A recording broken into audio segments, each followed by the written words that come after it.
जय हिंद दोस्तों, कैसे हैं आप सब लोग। आशा करते हैं आप अपने लक्ष्य को प्राप्त करने में प्रयासरत होंगे और अच्छे होंगे। तो अब हमारा वर्ल्ड हिस्ट्री का जो टॉपिक चल रहा था, पुनर्जागरण, इसको आगे बढ़ाते हुए आज हम इस टॉपिक के क्लियर करेंगे कारण। पुनर्जागरण का सबसे जो बड़ा कारण था वो था कुस्तुनतुनिया, जो कि ओटोमन बेंजाटाइन साम्राज्य की राजधानी थी। ठीक है, इस पर 1453 में तुर्कों ने अधिकार कर लिया। इस पे किसने अधिकार कर लिया था? कुस्तुनतुनिया पर तुर्कों का आधिपत्य हो गया था यहाँ से। और इसकी वजह से जो पूर्वी यानी कि एशिया और पश्चिमी यानी कि यूरोप के लोगों का आपस में विचारों का समन्वय हुआ, आदान प्रदान हुआ। तो पुनर्जागरण में जो सबसे मेन रीजन जो पुनर्जागरण का माना जाता है ना, वो सबसे मेन कारण है कुस्तुनतुनिया पर तुर्कों का आधिपत्य हो गया, जिससे कि बहुत सारी भौगोलिक खोजें भी हुई इसकी वजह से। उसके बाद है छापे खाने का आविष्कार। सबसे पहले जॉन गुटेनबर्ग कहाँ के रहने वाले थे?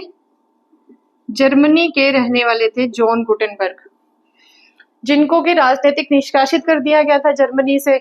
फिर ये कहाँ चले गए? ये फ्रांस चले गए। फ्रांस के श्लेसबर्ग में इन्होंने सबसे पहले छापेखानी मशीन जो बनाई थी, इन्होंने प्रिंटिंग प्रेस बनाई श्लेसबर्ग में। और फिर वापस जर्मनी में जाके हैश शहर में इन्होंने इसकी स्थापित की। इसको कब की? 1455 में। उसके बाद कैक्सटन आए थे, इन्होंने 1477 में इंग्लैंड में छापाखाने स्थापित किया। इंग्लैंड में इन्होंने प्रिंटिंग प्रेस स्थापित की इन्होंने। तो इससे भी पुनर्जागरण हुआ, क्योंकि जो विचारों का आदान प्रदान हुआ। और सबसे पहले जो जॉन गुटेनबर्ग में ये प्रिंटिंग प्रेस स्थापित की थी, इसमें इंटेलिजेंस इस पुस्तक जो कि 31 पेज की थी, ये छापी, जो कि निकोलस फिफ्थ पे थी।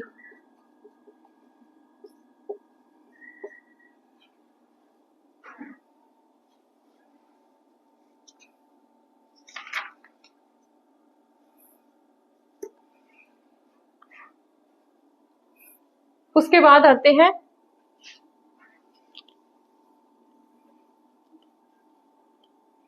दो कारण हो गए। थर्ड जो हमारा कारण है वो है क्रूसेड। क्रूसेड जो युद्ध हुए थे, ये किसके बीच में हुए थे? इस्लाम,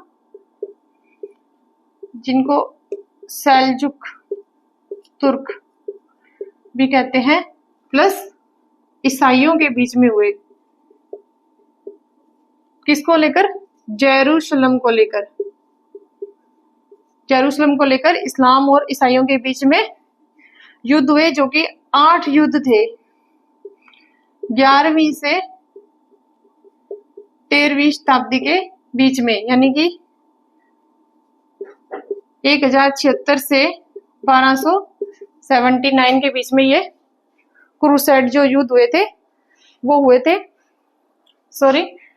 1096 ये क्रूसेड युद्ध हुए थे सेल्जुक तुर्कों के और इनके बीच में हुए थे, जिससे पूर्वी और पश्चिमी विचारों का आदान प्रदान हुआ इसमें भी। और लास्ट में जीत किसकी हुई थी? इस्लाम की जीत हुई थी इसमें। तो ईसाई जो लोग थे वो मजहब पर ज्यादा देते थे, मतलब चर्च पे ज्यादा उनका विश्वास था। अब क्या हुआ कि इनसे जब वो जीते तो फिर इनके विचारों में भी परिवर्तन हुए। इसके बाद जो कारण था वो था मंगोल आक्रमण।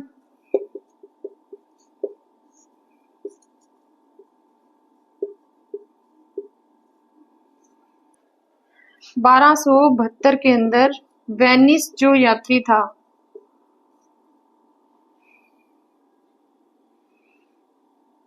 मार्को पोलो, वो किसके दरबार में गया था? कुबलाई खां के दरबार में गया था, जिससे कि वास्को डी गामा और कोलंबस को इससे प्रेरणा मिली और उन्होंने भी भूगोलिक खोजें की। उसके बाद जैसे स्कॉलिस्ट विचारधारा थी,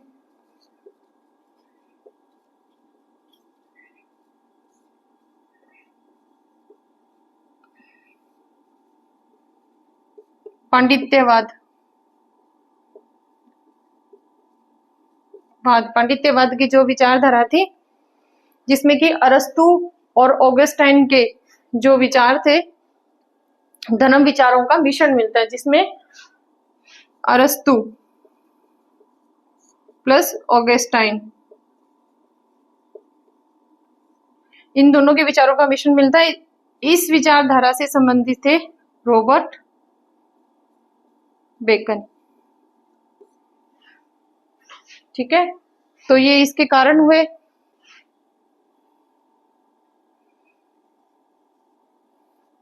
जैसे कि नगरों का विकास,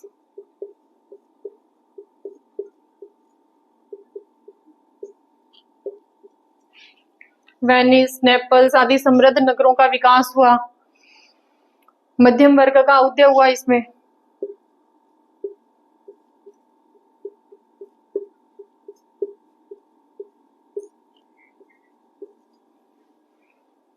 उसके बाद है भौगोलिक खोजें, सामंतवाद का भौगोलिक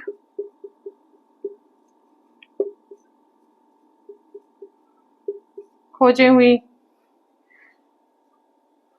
सामंतवाद का ह्रास हुआ,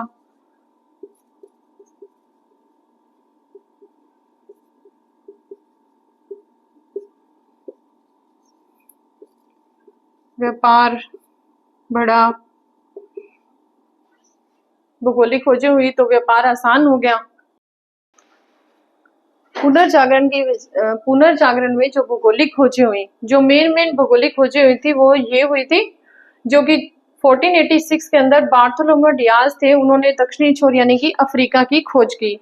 उसके बाद 1492 के अंदर कोलंबस ने अमेरिका की खोज की और 1497 में कैबट ने लेब्राडोर और न्यू फाउंडलैंड की खोज की और 1498 में वास्को डी गामा ने भारत की और 1519 में मैगलन ने फिलीपाइंस की खोज की। तो यूरोप में जो भौगोलिक खोजें हुई थी, उनके पीछे जो उनका उद्देश्य था वो धर्म प्रचार करना था और अपना व्यापार आगे बढ़ाना था।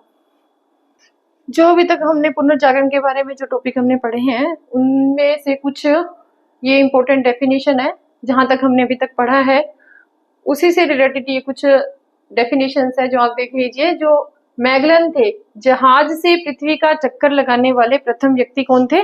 मैगलन थे। जो प्रारंभिक भौगोलिक खोजें थी, उनका जो श्रेय जाता है वो सबसे पहले किसको जाता है? पुर्तगाल और स्पेन को जाता है। यहाँ के पुर्तगाल के एक शासक थे हेनरी द नेविगेटर।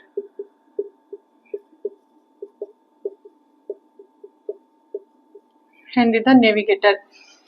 उसके बाद बुरकर हार्ट ने कहा था कि आधुनिक संसार की जो प्रगति का प्रस्थान बिंदु वो कौन है? पुनर्जागरण को इन्होंने बुरकर हार्ट ने माना था। विल डूरा ने कहा था कि लेखन के बाद जो मुद्रण है वो इतिहास का सबसे बड़ा आविष्कार है। फ्रांसीसी बेकन ने कहा था कि सत्य सत्ता की नहीं वरन समय की पुत्री है। फ्रांसीसी जो बेकन थे वो विज्ञानवादी थे और एक थे रोजर बेकन, रॉबर्ट बेकन, ये थे बुद्धिवादी। ये दो अलग अलग व्यक्ति हैं। तो ये आज तक हमारा पुनर्जागरण का जो कारण तक था जो टॉपिक वो यहाँ समाप्त होता है। जय हिंद दोस्तों।